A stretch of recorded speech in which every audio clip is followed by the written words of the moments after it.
Hello, நான் master படத்தோட விஜய் நடித்த ஜெடி கேரக்டர் பற்றி தான் பேச போகிறேன் இன்றைக்கி.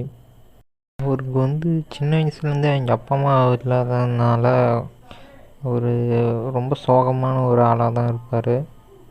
எனி டைம் பார்த்திங்கன்னா தண்ணி அடிச்சுட்டே இருப்பார். அதாவது ஆல்கஹால் அடிச்சுட்டே இருப்பார். அவருக்கு சரியாக தூக்கம் வராது, சரியாக அடவும் வராது.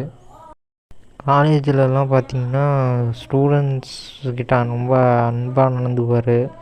ரொம்ப ஸ்டூடெண்ட்ஸ்லாம் ஜேடி மேலே ரொம்ப ஒரு பிரியம் வச்சுருப்பாங்க. அதுக்கப்புறம் பார்த்திங்கன்னா ஒரு மிஸ்டேக்னால் இவர் சிறுவர் சீர்திருத்த பள்ளிக்கு ட்ரான்ஸ்ஃபர் ஆகிடுவார்.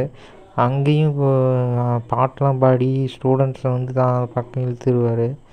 அப்போ தான் பார்த்திங்கன்னா வில்லன் ரெண்டு சின்ன பசங்களை கொண்டிருப்பார். ஸோ அதுக்கு பழி வாங்கிறதுக்காக கொஞ்சம் ஸ்ட்ரிக்ட் ஆகிடுவார்.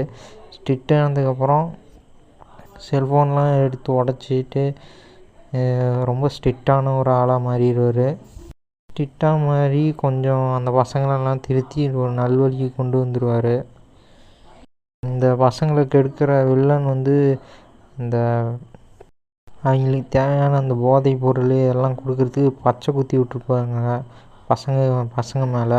ஸோ அந்த மாதிரி ஏரியாக்கள்லாம் போய் அந்த ஆளுங்கள்லாம் அடித்து சரி பண்ணி அந்த பசங்களை நல்வழிப்படுத்தி திருத்தியிருப்பார்.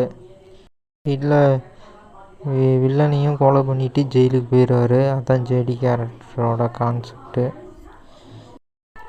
அவர் எனி டைம் ஒரு காப்பு ஒன்று வச்சுட்டே இருப்பார். அந்த காப்பு அவருக்கு ரொம்ப பிடிக்கும். அந்த காப்பு வச்சு தான் நிறைய பேர்த்த அடித்து தும்சம் பண்ணார். பாய்.